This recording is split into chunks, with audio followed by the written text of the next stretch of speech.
Solapur special खमंग अशा बाजरीच्या खारोड्या बनवण्यासाठी मी इथं 1 किलो बाजरी 2-3 वेळा स्वच्छ धुवून घेतलेली आहे। त्यानंतर त्यामध्ये भरपूर असं पाणी घालायचं, वरती घाण येते ती काढून टाकायची आणि हे आपल्याला 10 ते 12 तासांसाठी भिजत ठेवायचे आहे। 10 ते 12 तास झालेले आहे। आता वरचं पाणी आहे ते काढून घ्यायचं आणि जी राहिलेली बाजरी आहे ती आपल्याला अशा पद्धतीने चाळणीमध्ये नितळत ठेवायची आहे।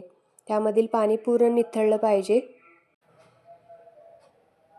तर बाजरीमधील पाणी पूर्णपणे निथळलेलं आहे। आता एक सुती कापड घ्यायचं, त्याच्यामध्ये ही बाजरी आपल्याला बांधून ठेवायची आहे। ज्याप्रमाणे मटकीला मोड आणण्यासाठी आपण मटकी बांधून ठेवतो कापडामध्ये, त्याच पद्धतीने आपल्याला बाजरी पण बांधून ठेवायची आहे। कमीत कमी आपल्याला 10 ते 12 तास ही अशाच पद्धतीने ठेवायची आहे। उलटी ठेवायची म्हणजे छान अशी त्याला मोड येतात।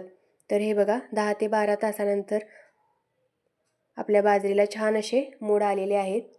आता मिक्सरचं भांडं घ्यायचं आणि त्याच्यामध्ये आपल्याला थोडी थोडी बाजरी पल्स मोडवर बारीक करून घ्यायचे। ज्याप्रमाणे गव्हाची लापशी असते त्या पद्धतीने आपल्याला ही जाडसर अशी दळून घ्यायची आहे। सगळी बाजरी दळून झाली की काय करायचं, ही थोडी अशी सपाट करून घ्यायची, म्हणजे पाण्याचा आपल्याला अंदाज येतो केवढं घालायचं ते। जेवढी बाजरी आहे तेवढं तिप्पट पाणी घालायचं, म्हणजे 1 वाटी जर बाजरी झाली तर आपल्याला 3 वाटी पाणी घालायचं आहे। आता पाणी उकळते तोपर्यंत काय करायचं, मिक्सरच्या भांड्यामध्ये आपल्याला लसूण, मिरची आणि जिऱ्याची पेस्ट करून घ्यायची, पाणी घालून पेस्ट करायची। पाणी उकळले की त्याच्यामध्ये ही पेस्ट घालायची, चवीनुसार मीठ घालायचं, 1 वाटी तीळ घालायचं, भरपूर अशी कोथिंबीर घालायची आणि ते व्यवस्थित असं मिक्स करून घ्यायचं। मिक्स करून झाले की थोडी थोडी जी दळलेली बाजरी आहे ती त्याच्यामध्ये घालून एकसारखं हलवत राहायचं आहे, म्हणजे गाठी होत नाहीत। हे एकसारखं हलवत राहणे गरजेचं आहे, नाहीतर काय होतं की खाली बाजरी जी आहे ती चिटकू शकते, त्यामुळे हलवत राहायचं। आता ती शिजण्यासाठी थोडं थोडं झाकण लावून आपल्याला दर 5 मिनिटांनी ती हलवून अशी शिजवून घ्यायची आहे।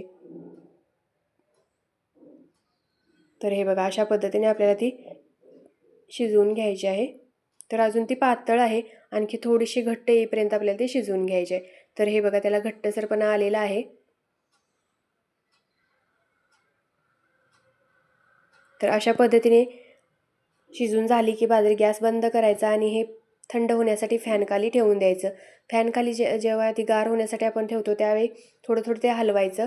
तर हे बघा गार झाल्यानंतर ती भरपूर अशी घट्ट आलेली आहे। आता पाण्याचा हात लावायचा आणि ह्याचे सांडगे आपल्याला घालून घ्यायचे आहेत। प्लॅस्टिकच्या कागदावर तुम्ही हे घालू शकता किंवा ताटामध्ये पण घालू शकता। सगळे सांडगे अशाच पद्धतीने आपल्याला घालून घ्यायचे आहेत। सांडगे घातल्यानंतर उन्हामध्ये ते 4 दिवस वाळवायचे आहेत। वाळायला थोडासा त्याला वेळ लागतो आणि खमंग असे खारोडे तयार आहेत।